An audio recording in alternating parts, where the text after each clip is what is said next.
And then the last but not the least, Denver Broncos going up in Seattle. Russ, comeback game. I think the NFL knew what they were doing to make it the last in the, for us to talk about all week from Monday, Who do you go with? I mean, I know who you're going with, but I need more. Tell me more. We saved this for the last. Tell me more. Listen, I'm a little frustrated that it's week 1 and not like week 6. If it was week 6, the Broncos would win by like 3 touchdowns. But now the Broncos really haven't played together. Okay. Russ is going to get booed, and I think it's going to be. I think Seattle will hang tight for a little bit, but then the Broncos will win out, something like 31-20. I have a million other thoughts, but there was okay. I'll tell you this: on ESPN today, a whole report came out.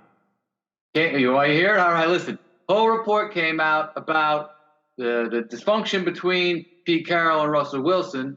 And it's funny. This is where I talk about my philosophical side comes out, and I talk about perspectives.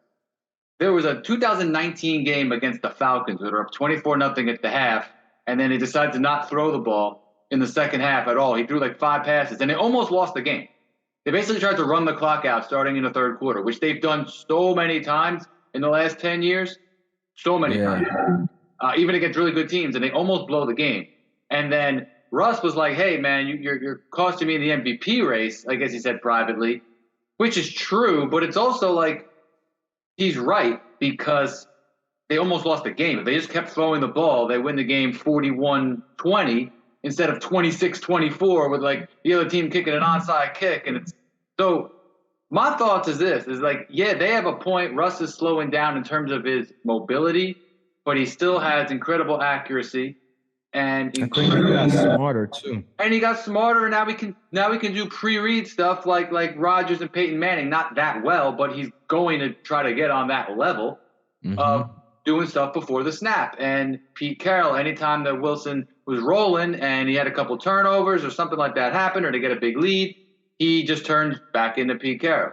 And listen, Les, he's had exactly 2 touchdowns per game, 32 touchdowns per year. In his career, right? 32 touchdowns. If Pete Carroll didn't do what he does with big leads and just in general holding him back, he would average 40 touchdowns per year. 1 touchdown every 2 games he caused Russ. So Pete took 8 from him is what you're saying. I could see that. Just because that game itself we were just talking about, that's 2 touchdowns right there. Like games where like guys like would rack up 5-6 touchdowns, he's getting 3 because Pete wants to hold it back. Yeah, Pete wants to be Pete. And with that, I agree with you, bro.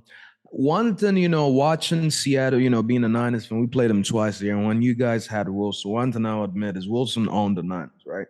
But again, that was one of the only few games where I think they let Russ be Russ, but other games he was more conservative. And I think this game, he's going to prove to Pete that, listen, you had this and you didn't respect it. You know what I mean? It's like when you go to a restaurant and you see one of your exes and they want to act all whatever, but then you walk out and you got that nice Lamborghini out there. It's like you could have believed in this dream.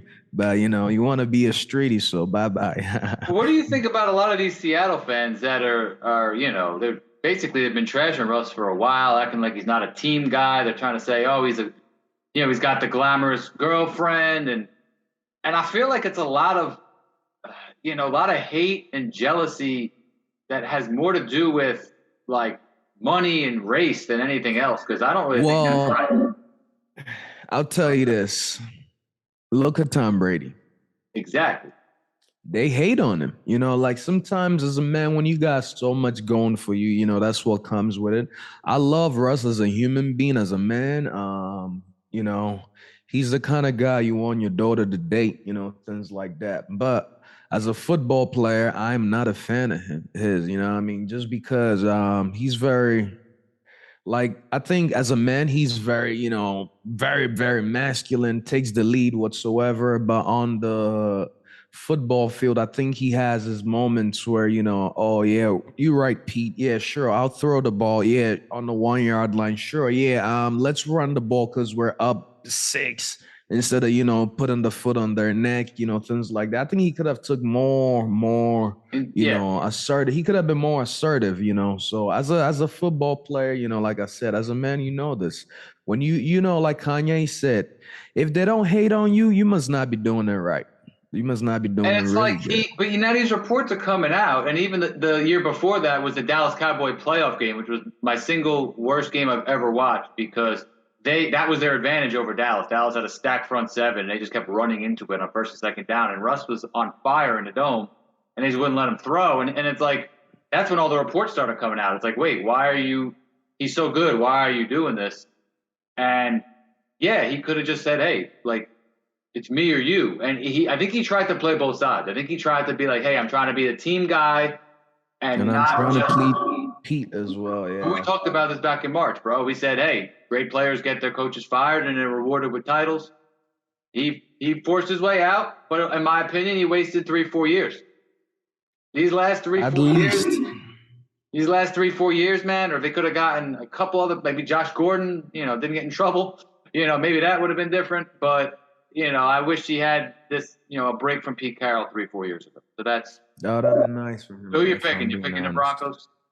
I'm going with the Broncos on this one. This is an obvious one. Like I said, I think this is going to be a statement game for Russ. He's going to come out firing. I think Russ is going to put up 30 points. At least it's going to be 30-10, something like that. Seattle's not going to. They're going to score like a late, pathetic touchdown, But that game is going to be all Broncos rolling through. And then on Monday, Tuesday morning, it's going to be Russ till Sunday. And then he might lose his next game. And then, everybody will calm the hell down. It's simple.